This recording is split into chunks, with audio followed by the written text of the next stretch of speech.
नमस्कार. आज शिवरात्रीमुळे गावाकडे आलेलो आहे आणि गावाकडे आल्यावर ओवीचं असं काहीसं चालू असतं. तिला तर एवढं मोकळं वाटतं की इकून पळू का तिकून पळू, कारण की सगळीकडे तिला मोकळं दिसतं. त्यामुळे तिचा असा काहीसा एन्जॉय सुरू असतो. आणि त्यानंतर आम्ही निघालो मंदिराकडे दर्शनाला. यायलाच आम्हाला दुपार झाल्यामुळे आल्याबरोबर आम्ही मंदिराकडे गेलो आणि मंदिर आमच्या घराच्या पाठीमागे असल्यामुळे त्यासोबत एक वेगळीच आपुलकी असते. आणि इथं असा कीर्तन सोहळा चालू आहे, तर तिथे काही कीर्तनाचा थोडासा क्षण तुमच्यासोबत शेअर करते.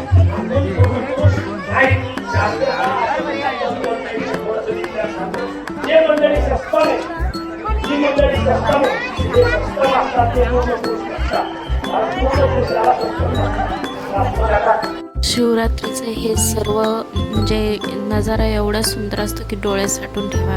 आणि समोरच महादेवाची पिंड तिथे ह्याच्यात मांडलेली होती. त्यानंतर आम्ही इथे रांगेत दर्शनाला लागलो. गर्दी खूप होती, पण दर्शन घेण्याची जी ओढ असते ती खरंच खूप छान राहते. दर्शन वगैरे घेतलं आणि नंतर इथे मंदिराच्या परिसरात हे असं काहीसा देखावा केला आला आहे.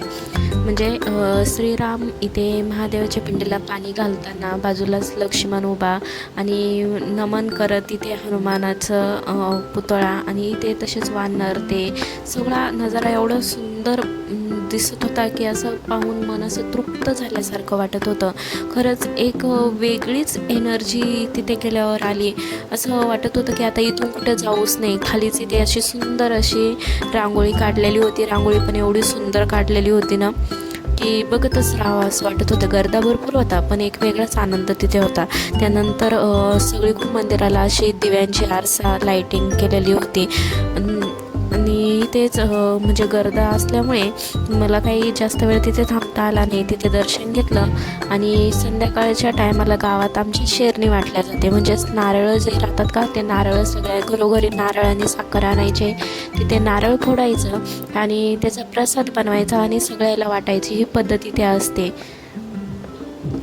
त्यानंतर आम्ही आलो परत रिटर्न आणि बाजारात फिरावं म्हटलं. आता ही जी रस्त्याची गर्दी, यात्रा खरंच एक लहानपणीची आठवण माणसाला करून देते. त्यानंतर आम्ही सुद्धा थोडीफार शॉपिंग केले. एका दुकानात थांबलो. ओवीला चप्पल घ्यायची होती, म्हणून मग आम्ही तिथे थोडा वेळ थांबलो आणि ओवीसाठी ही चप्पल आम्ही इथे खरेदी केली. कशी वाटली तुम्हाला नक्की कमेंट करून सांगा.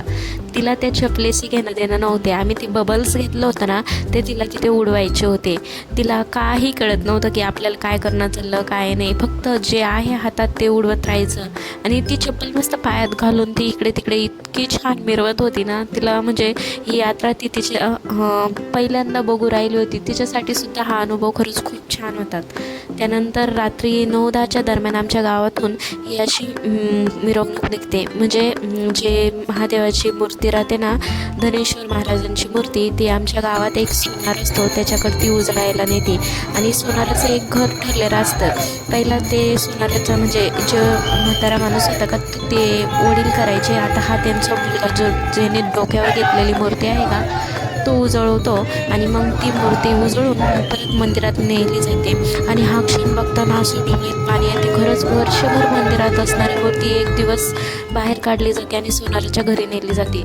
त्यानंतर 2 वाजता रात्रीच्या 2ला म्हणजे ती मिरवणूक रात्रभर निघते. इथं आम्ही रात्री उठून आरतीचं ताट वगैरे तयार केलं, रांगोळ्या काढल्या आणि ते याची पालखीची वाट बघत बसलो. पालखी जवळपास 3-3:30च्या दरम्यान आमच्या दारात येतो, पण आम्ही 2पासूनच तिची वाट बघत बसलो. रात्रभर अख्खं गाव जागे राहते. हे लहान बाळ, मुलं, म्हणजे एवढी एनर्जी असते की रात्रभर म्हणजे दिवाळीला सुद्धा एवढा गर्दा नसतो, इतका गर्दा ह्या शिवरात्रीच्या दिवशी राहते. एक वेगळीच एनर्जी आणि वेगळाच आनंद सगळ्यांच्या चेहऱ्यावर बघायला दिसतो. म्हणजे एवढे छोटे छोटे मुलंसुद्धा त्यांना झोप येत नाही, ते सुद्धा रात्रभर पालखीत मिरवत राहतात. त्यानंतर असं करत करत वाट बघत बघत अखेर देवाची पालखी आमच्या दारात आली. आणि हे जे काय आरतीचं ताट केलेलं होतं ते घेऊन मी तिथं उभा होते. आणि त्यानंतर मी तिची मनोभावे अशी आरती केली देवाची.